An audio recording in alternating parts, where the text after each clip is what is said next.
Hello friends, कैसे हैं। उम्मीद करते हैं आप अच्छे होंगे, स्वस्थ होंगे। फ्रेंड्स, जैसा कि हमने आपको बताया था कि जैसे आपका चैप्टर समाप्त होने के बाद पीपीटी के रूप में प्रमुख क्वेश्चनों की चर्चा करेंगे जो आपके परीक्षा की दृष्टि से महत्वपूर्ण हैं। तो हमारा जो टॉपिक समाप्त हो चुका था 19वीं सदी के सामाजिक धार्मिक सुधार आंदोलन का जो चैप्टर था वो समाप्त हुआ था। अब उसके 25 से 30 क्वेश्चन चर्चा करेंगे जो आपके प्रीवियस ईयर में पूछे हुए हैं। तो फ्रेंड्स, स्टार्ट करते हैं। पहला क्वेश्चन है, निम्नलिखित में से किसने 1815 में आत्मीय सभा की स्थापना की। तो याद रखिएगा, एक क्वेश्चन आपका ये बन सकता है, 18 आत्मीय सभा की स्थापना कब हुई थी, तो 1815 में। इसका ऑप्शन जो है, केशव चंद्र सेन, देवेंद्र नाथ टैगोर, राम मोहन राय और दयानंद सरस्वती। तो राजा राम मोहन राय ने 1815 ईस्वी में आत्मीय सभा की स्थापना की थी। देखते हैं इसके बारे में। एकसरवादी मत के प्रचार हेतु राजा राम मोहन राय ने 1815 में आत्मीय सभा की स्थापना की थी। फ्रेंड्स, एकसरवादी मत क्या था? क्योंकि राजा राम मोहन राय और उनका ब्रह्म समाज जो था वो आपका बहुदेववाद का खंडन करता था और एक ईश्वर पर बल देने की बात करता था। तो उसी के प्रचार हेतु 1815 में आत्मीय सभा की स्थापना की थी। आगे देखते हैं। ब्रह्म समाज के बारे में निम्नलिखित कथन में से कौन सही है? पहला जो है, इसने मूर्ति पूजा का विरोध किया। धार्मिक ग्रंथों की व्याख्या के लिए इसने पुरोहित वर्ग को अस्वीकार किया। इसने इस सिद्धांत का प्रचार किया कि वेद गलत नहीं है। तो फ्रेंड्स, ब्रह्म समाज मूर्ति पूजा का विरोध किया था और पुरोहित वर्ग को नकारा था। तो इसका जो आंसर जो होगा, बी नंबर। देखते हैं। 1828 अगस्त 1828 में राजा राम मोहन राय ने ब्रह्म समाज की स्थापना की थी। खूब क्वेश्चन ये पूछा हुआ है। जिसका उद्देश्य था एकेश्वरवाद की उपासना, मूर्ति पूजा का विरोध करना, पुरोहितवाद का विरोध और अवतारवाद का खंडन करना था। ब्रह्म समाज ने धार्मिक ग्रंथ की व्याख्या के लिए मानव बुद्धि को आधार बनाया और इसी कारण पुरोहित वर्ग के अस्तित्व को अस्वीकार नहीं किया। वेदों की जो त्रुटिहीनता का प्रचार दयानंद सरस्वती के आर्य समाज ने किया था। तो इसका जो आंसर सही होगा, बी नंबर था। पहला और दूसरा सही है। अगला, ब्रह्म समाज के बारे में निम्नलिखित में से कौन सा कथन असत्य है? इसने वैदिक धर्म ग्रंथों को अमोघ समझा। इसने मूर्ति पूजा का विरोध किया। इसने एक ईश्वर की पूजा पर बल दिया। इसने पुजारियों की मध्यस्थता के बिना ईश्वर की पूजा पर बल दिया। तो फ्रेंड्स, आपका कह रहा कौन सा कथन असत्य है? तो आपका असत्य ए नंबर है, यानी इसका जो आंसर सही होगा ए। बाकी ये तीनों जो कथन है, तीनों कथन सत्य हैं। ब्रह्म समाज मूर्ति पूजा का विरोध किया था, एक ईश्वर की पूजा करने के लिए बल दिया था और पुजारियों की मध्यस्थता को स्वीकार नहीं किया था। आगे देखते हैं। देखिए, राजा राम मोहन राय ने ब्रह्म समाज की अगस्त 1828 में स्थापना की, जिसे आगल ब्रह्म सभा के नाम से गठित हुआ था, जो आगे चलकर ब्रह्म समाज कहलाया। मूर्ति पूजा का विरोध, एकेश्वरवाद में विश्वास, हिंदू धर्म का शुद्धिकरण, नैतिकता पर बल, अहिंसा आदि ब्रह्म समाज के मुख्य उद्देश्य थे। तो फ्रेंड्स, ये उद्देश्य जो थे इनको याद रखिएगा। ये अलग अलग क्वेश्चन के रूप में बन सकते हैं। उसके अनुसार कोई भी धार्मिक पुस्तक त्रुटि रहित नहीं हो सकती। उन्होंने किसी मध्यस्थता के बगैर ईश्वर की पूजा पर बल दिया। अर्थात ये पॉइंट याद रखिएगा, ब्रह्म समाज कहता था कि कोई भी जो धार्मिक पुस्तक है वो शुद्ध अपने आप में हो ही नहीं सकती, यानी उसमें अनेक प्रकार की त्रुटियां होंगी। जबकि आपका आर्य समाज कहता था कि वेद में किसी भी प्रकार की कोई त्रुटि नहीं है। आगे देखते हैं। 1893 में किन किन विषयों पर आर्य समाज में विभाजन हुआ?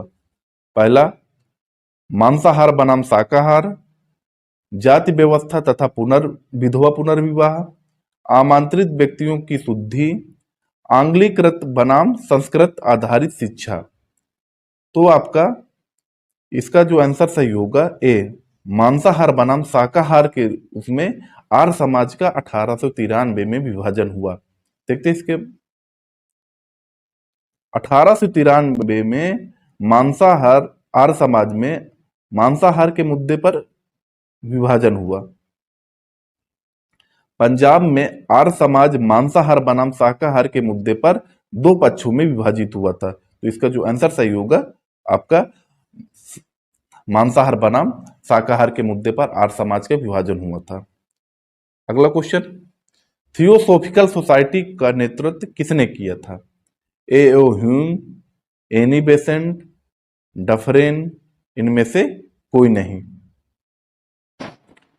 देखिए फ्रेंड्स, जो थियोसॉफिकल सोसाइटी की स्थापना 1875 ईस्वी में अमेरिका के अड्डेयार शहर में हुई थी, अमेरिका के न्यूयॉर्क शहर में हुई थी, जिसमें आपका मैडम ब्लावत्स्की और कर्नल आलकाट ये दोनों ने मिलकर किया था। आगे चलकर आपको बताया था कि एनी बेसेंट सदस्य बनती हैं, जो आपके भारत में थियोसॉफिकल सोसाइटी को प्रचारित करने में इनका महत्वपूर्ण योगदान होता है। तो आगे यहाँ पर आपका वो दो ऑप्शन नहीं है, यहाँ पर ऑप्शन आपका एनी बेसेंट है, तो आंसर सही होगा एनी बेसेंट। देखते हैं इसका डिस्क्रिप्टिव।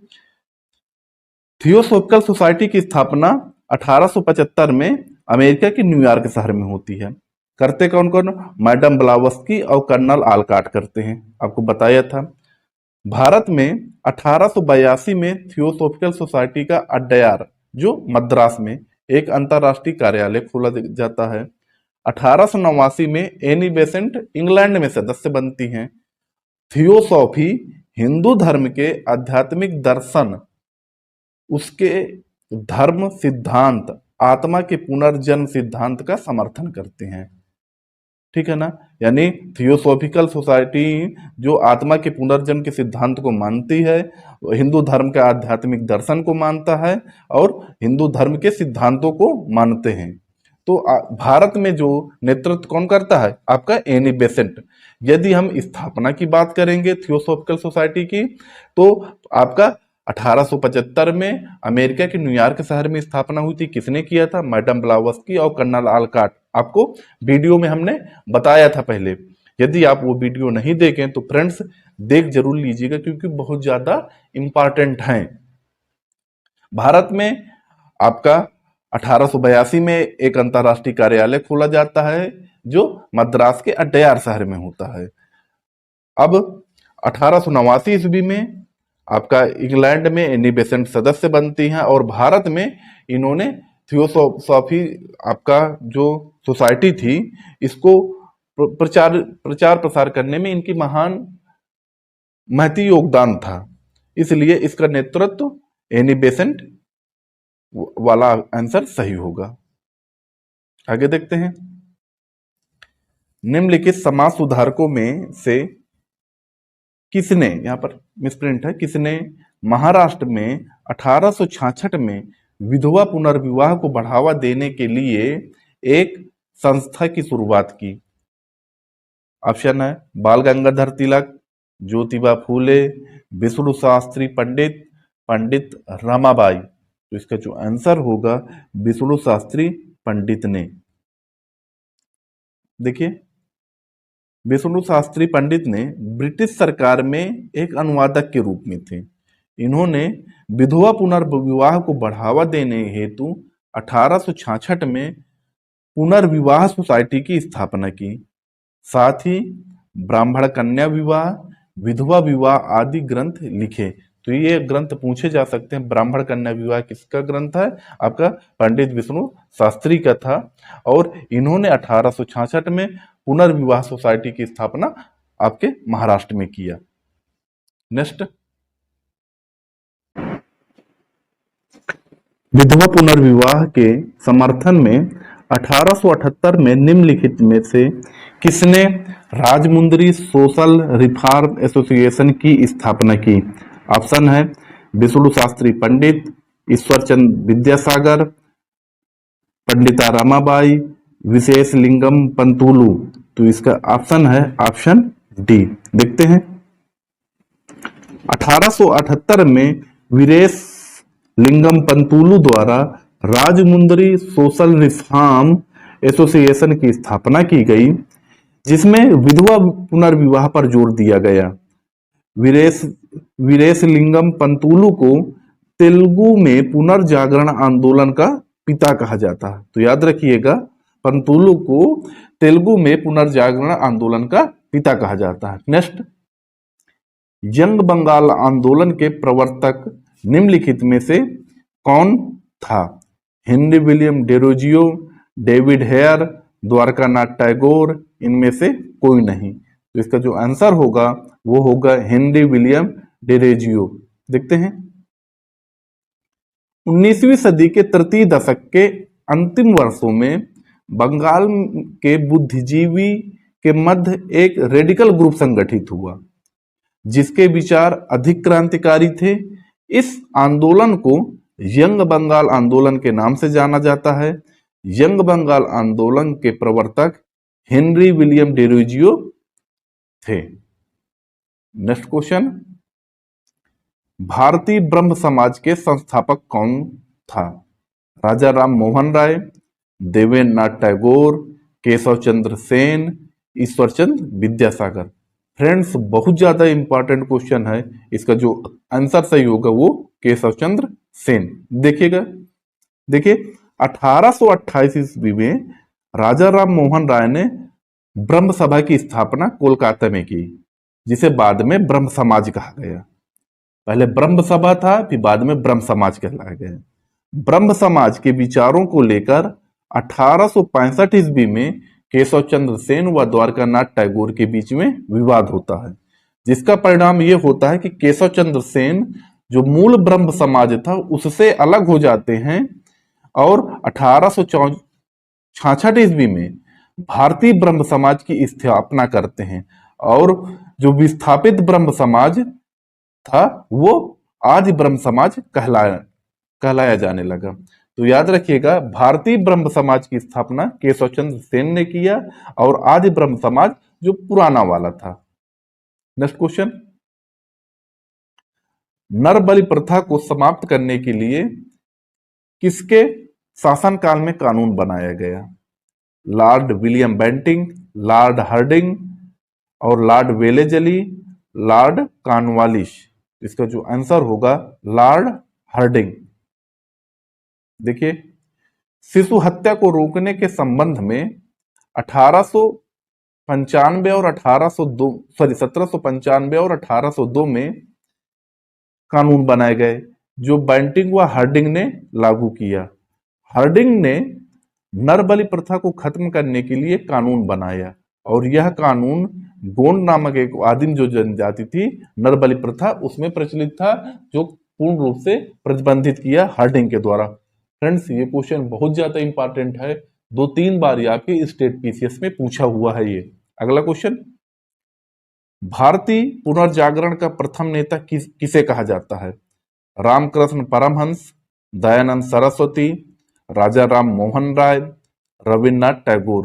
तो इसका जो आंसर होगा राजा राम मोहन राय। देखिए, राजा राम मोहन राय को भारतीय पुनर्जागरण के मुख्य नेता थे, जो आधुनिक भारत का प्रथम नेता माना जाता है। वे पहले भारतीय थे जिन्होंने भारतीय समाज में व्याप्त बुराइयों के विरोध में आंदोलन चलाया था। राजा राम मोहन राय को आपका भारतीय पुनर्जागरण का पिता माना जाता है। तो याद रखिएगा, भारतीय पुनर्जागरण का पिता किसे कहा जाता है? राजा राम मोहन राय को। नेक्स्ट क्वेश्चन, मोस्ट इंपॉर्टेंट ये भी, 1817 में कलकत्ता में प्रसिद्ध हिंदू कॉलेज की स्थापना किसने की? राजा राम मोहन राय, दयानंद सरस्वती, डेविड हेयर, बहरामजी मालाबारी। तो फ्रेंड्स, याद रखिएगा, जब आपको हम राजा राम मोहन राय के टॉपिक के विषय में बताए थे, तो राजा राम मोहन राय ने डेविड हेयर के सहयोग से कलकत्ता में प्रसिद्ध हिंदू कॉलेज की स्थापना किया था। तो इसका जो आंसर होगा डेविड हेयर। यदि डेविड हेयर जब नहीं होगा तो आपका राजा राम मोहन राय सही होगा। देखिए, डेविड हेयर ने 1817 में कोलकाता में प्रसिद्ध हिंदू कॉलेज की स्थापना की थी। वह 1800 ईस्वी में एक घड़ी साज के रूप में भारत आया था। यानी डेविड हेयर 1800 ईस्वी में भारत एक घड़ी साज के रूप में आया था। उसने अपनी सारी जिंदगी देश में आधुनिक शिक्षा के प्रचार प्रसार में लगा दिया था। अगला क्वेश्चन, निम्नलिखित पर विचार करना है आपको। राजा राम मोहन राय ने भारतीय विद्या और पाश्चात्य सामाजिक भौतिक विज्ञान की पढ़ाई के लिए एक वेदांत कॉलेज की स्थापना की थी, जो 1925 में हुआ था। याद रखिएगा, वेदांत कॉलेज की स्थापना 1925 में। राजा राम मोहन राय ने अपनी पुस्तक गिफ्ट टू मोनोथिस्ट में एकेश्वरवाद के पक्ष पर तर्क दिया। तो ये आपके जो कथन है ये दोनों सही होंगे। तो देखते हैं इसकी व्याख्या। राजा राम मोहन राय ने 1825 ईस्वी में वेदांत कॉलेज की स्थापना करते हैं, जिसमें आपके भारतीय विद्या और पाश्चात्य जो पश्चिमी देशों की सामाजिक तथा भौतिक विज्ञान की पढ़ाई की सुविधा उपलब्ध थी। और राजा राम मोहन राय का जो फारसी भाषा में ग्रंथ लिखा गया था गिफ्ट टू मोनोथिस्ट, जिसमें उन्होंने एकेश्वरवाद का पक्ष लिया था और देवताओं के जो अनेक देवताओं की पूजा का विरोध किया था। नेक्स्ट क्वेश्चन, देवेंद्र नाथ ठाकुर द्वारा किस संगठन की स्थापना की गई? सत्यशोधक समाज, महाजन सभा, आत्मीय सभा और तत्वबोधनी सभा। तो आपका आंसर जो होगा तत्वबोधनी सभा होगा। देखते इसकी व्याख्या।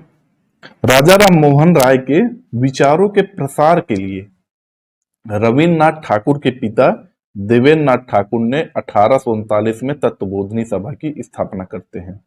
और तत्वबोधनी सभा व उसके मुख्य पत्रिका जो थी तत्वबोधनी पत्रिका, जो बंगला भाषा में भारत के सुव्यवस्थित अध्ययन को बढ़ावा देती है। नेक्स्ट क्वेश्चन, महाराष्ट्र के किस समाज सुधारक को लोक हितवादी उपनाम से जाना जाता है? ऑप्शन है ज्योतिबा फूले, गोपाल हरि देशमुख, दादा भाई नौरोजी, इनमें से कोई नहीं। तो इसका जो आंसर सही होगा गोपाल हरि देशमुख। देखिए, महाराष्ट्र में नई शिक्षा और नए समाज सुधारक के प्रवक्ता गोपाल हरि देशमुख थे, जो आगे चलकर लोक हितवादी उपनाम से विख्यात हुए। इन्होंने आधुनिक मानवतावादी, धर्मनिरपेक्ष मूल्यों और विवेक संगत सिद्धांतों के आधार पर भारतीय समाज के पुनर्गठन की वकालत की थी। फ्रेंड्स, ये आपके रहे 15 महत्वपूर्ण क्वेश्चन। 15 और क्वेश्चन देंगे, यानी आपके 19वीं सदी के सामाजिक धार्मिक सुधार आंदोलन से 30 क्वेश्चन आपके मिलेंगे। हम ऐसी आशा करते हैं कि यदि आपका सामाजिक धार्मिक सुधार आंदोलन से स्टेट पीसीएस में कोई क्वेश्चन पूछे जाएगा तो इन्हीं 30 क्वेश्चन और जो वीडियो आप थे इनमें से आपके फंस जाएंगे। तो फ्रेंड्स, यदि आप वीडियो नहीं पीछे के देखे हैं तो उन्हें एक बार रिकॉल कर लीजिएगा, देख लीजिएगा, क्योंकि उन्हीं से संबंधित ये आपके 30 क्वेश्चन होंगे। तो मिलते हैं अगले पार्ट्स में, तब तक के लिए नमस्कार, धन्यवाद।